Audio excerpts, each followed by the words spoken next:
This is the Investor Connect podcast program. I'm Hall T. Martin. I'm the host of this show in which we interview angel investors, venture capital, family offices, private equity, and many other investors for early stage and growth companies.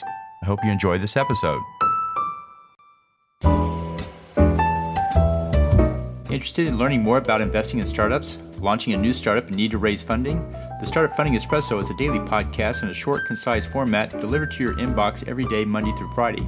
In the time it takes to drink an espresso, you can learn about startup funding. To subscribe, go to investorconnect.org and put your email into the pop-up box. Well, hello, this is Hall Martin with Investor Connect. Today we're here with Jeff Stewart, founder and managing director of GPO Fund. The Global Public Offering Fund is a growth equity fund investing in founder-led pre-IPO technology companies that can benefit from access to global capital markets. Jeff, thank you for joining us again. Thank you. My pleasure. Can you give us a short update about yourself and what have you been doing since our last interview?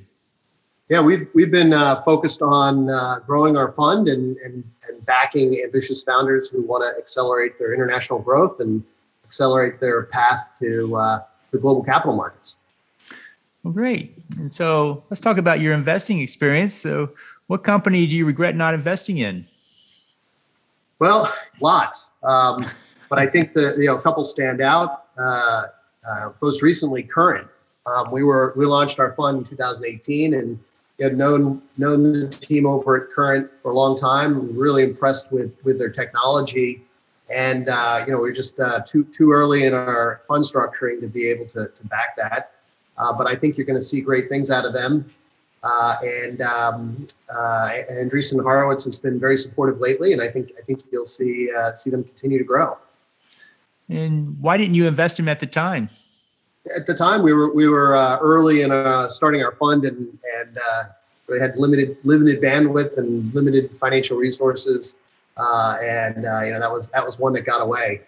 I think another one that got away was Coinbase. I met the team there very early on, really just as they were starting out, and was super impressed. Knew they would go on to do great things. And I think at that stage, the bulk of although we now invest at the growth stage, sort of $100 million valuations and up, the bulk of the investments I've made over time were at the angel stage, and you just see these founders and you get their passion and their understanding of the underlying technology, and you just know they're going to do great things. I had that feeling with Tableau, had that feeling with the team at Twilio, and you regret not moving fast enough on those when you see those rare founders that are going to go on to do great things. Understood. And so, what sector are you passionate about now, and why? Well, having started companies in the fintech space. We're very interested in financial services. I think there's a lot of innovation that's still going to happen there, and clearly a lot of room for improvement. We as entrepreneurs got involved in AI very early on, and I think again we're just scratching the surface of what's possible. Particularly the developments in deep learning over the last couple of years have just enormous potential. So we're looking at that. We tend to like things that are very data intensive, really large data sets. That creates barriers, that creates network effects. We like that. And lately we've been spending a lot more time in sort of the direct to consumer space, e-commerce. I think you're going to see some 100-year brands being built over the next 3 or 4 years. Pretty exciting stuff. Great. And are you avoiding any particular sectors, and if so, why? Well, we're very focused on businesses that we think can grow globally. We're big believers that most of the people in the world don't live in the U.S. and that most of the global economy is not in the U.S. So we think that if you're going to build a truly big, important global company, you need to be thinking about international early. And healthcare is an area that we haven't. Because of the U.S. regulation, because of the way the U.S. Markets are so different than a lot of the world, and because it touches areas of science where we're less comfortable, we've stayed clear of healthcare. But that's certainly an interesting one. Insurance, on the other hand, we look at it as fintech. That's an area we have looked into, but healthcare we've stayed away from. Understood. So let's talk about your experience with startups out there. Always love to hear the great and the not so great. So what was your worst experience with a startup, without mentioning names, of course? Well, I think it's ones we started ourselves. Not all startups were meant to be, and I remember, there's no playbook here. You really need to experiment and try things, and sometimes you start out and you realize it's a bad idea. And back in the early 2000s, had this idea of using satellite data and processing that data in a way that would be valuable to institutional investors, particularly hedge funds, and launched a company called Seen from Above. Spent 4 or 5 months, 100-hour work weeks of my life, really digging into that and getting to know the underlying technology and the players. And I remember the day I was on the phone with a scientist who was at a download station up in Alaska, and he's explaining me the process of how he's used to dealing with governments, but how he would work with my company as a startup. And I realized we're too early. We're at least a decade too early. And it was frustrating to essentially waste 4 or 5 months of my life on a business that ended up not moving forward. But I guess the good thing that came out of it was we invested in 2019. We invested in a company called Spire Global, incredible founder. And what he's done is he's launched microsatellites. So he's got a fleet of microsatellites, and those satellites monitor the Earth, and he's selling that data back down to industry and doing all sorts of analytics, and he's going to build a data business with billions of dollars. So I guess it wasn't a complete waste, but it certainly was frustrating at the time to see all that effort, essentially be a waste. Great. And then on the other side of that coin, what was your best experience with the startup?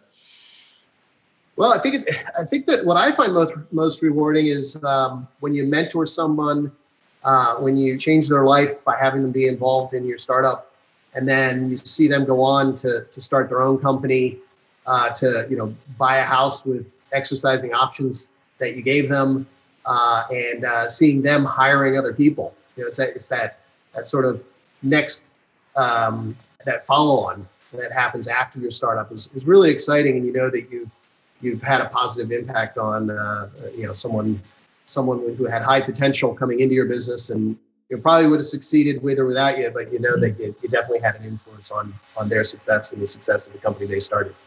Cool. And so what are the challenges you see your companies facing today? Is it regulatory? Is it technical? Is it market? Where do you see your startup struggling the most?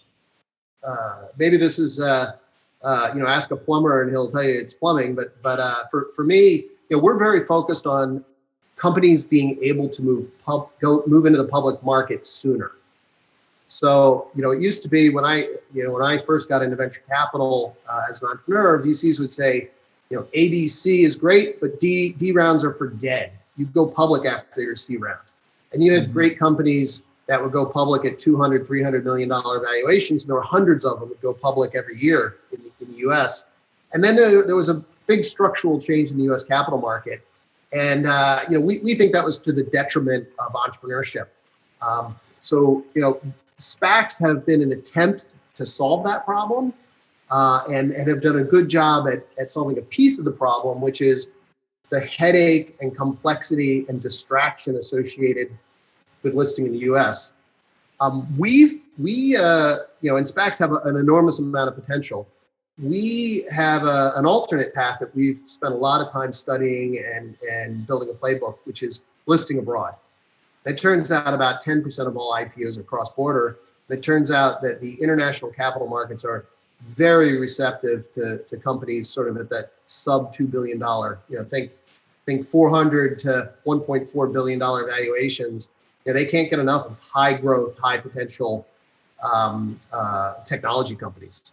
So, we think that it's important for companies to get the credibility of moving into the public market, getting the ability, most importantly, the ability to attract talent, the higher profile, the ability to do pocket acquisitions and super flexible capital structure. So I think that, the challenge we think the most about is how do you get companies into the public market sooner, and so that they are de-risked by that flexibility and higher profile. Well, great. Well, you see a lot of sectors and applications out there. If you had to pick one or two that you think are really good immediate opportunities to go after, what would you put at the top of the list? Uh, like I said, I think we're just scratching the surface in artificial intelligence. It has broad applicability. I think that businesses that can efficiently take advantage of a global footprint are going to do well. Cost of talent in other parts of the world, the access to expertise, different cost structures for accessing customers allows you to innovate and experiment. So I think any business that is poised to benefit from having a global footprint is interesting to us. Well, that's great. Well, in the last few minutes that we have here, what else should we cover that we haven't? Well, I think one thing that's pretty interesting is the pace of company formation. I think, I remember when I started my company, there weren't a lot of mention. I was, although I had spent time in Silicon Valley, and I was in New York, there weren't a lot of mentors. There wasn't a lot of support. And you were looked at kind of as an oddball as someone starting companies. Today there's a lot of incubators. There's a lot of prior founders who are investing and mentoring. There's a lot of content and information out there. And I think the support infrastructure combined with a desire to start companies is drawing more entrepreneurs into it. And I'm very excited about that. And I think I would just repeat advice I got very early on, which was it was a neighbor of mine was an entrepreneur, and I said, "What advice do you have for me? I'm going to start a business." And he said, "Jeff, the only thing I regret is I didn't do it sooner." So I think I'm very excited about more people trying entrepreneurship sooner. So what do you think is driving the current wave of startup innovation? Is it, COVID's over and we have a new set of care abouts? Is it people ready for a new thing? I don't want to go back to my old job. I want a new job, so I'll do a startup. But what do you think is driving it now? Well, I think it's social connection through the internet, right? I mean, when it's a lonely job starting a company, and when when you don't know many entrepreneurs, the entrepreneurs are sort of running family businesses, it's hard to get the courage to start a business. I think that the internet has exposed more people to more entrepreneurs and saying, hey, wait a minute, like maybe this isn't such a crazy idea. There are lots of case studies of successful entrepreneurs. And also, quite frankly, I think you meet more entrepreneurs and you say, wait a minute, that guy made a $200 million business. He's a goofball. If he can do it, I can do it. So I think it's not just reading about the Andrew Carnegies of the world. I think you also have to interact with people who are making mistakes and who aren't doing things right all the time. And that I think has given more people the courage to start a business. Well, great. Well, appreciate you sharing that with us today. How best for listeners to get back in touch with you? Well, I would say we're recruiting. We're looking for sort of junior analysts, interns, people who are excited about entrepreneurship and are excited about venture capital, particularly growth stage venture capital. So I would say our website is a good place to learn about us, gpofund.com. But my LinkedIn profile is probably the best way if you're looking for employment or an internship, because we are growing. Great. Well, I'll put that in the show notes and keep that in mind when I talk to new people in the field. And appreciate your joining us today and hope to have you back for a follow-up soon. Great. Thanks. Appreciate it and love the show. Bye-bye.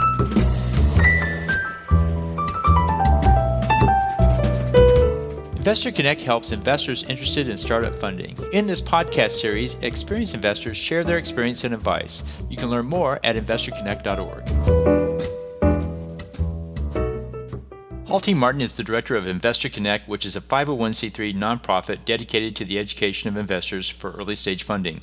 All opinions expressed by Hall and podcast guests are solely their own opinions and do not reflect the opinion of Investor Connect. This podcast is for informational purposes only and should not be relied upon as a basis for investment decisions.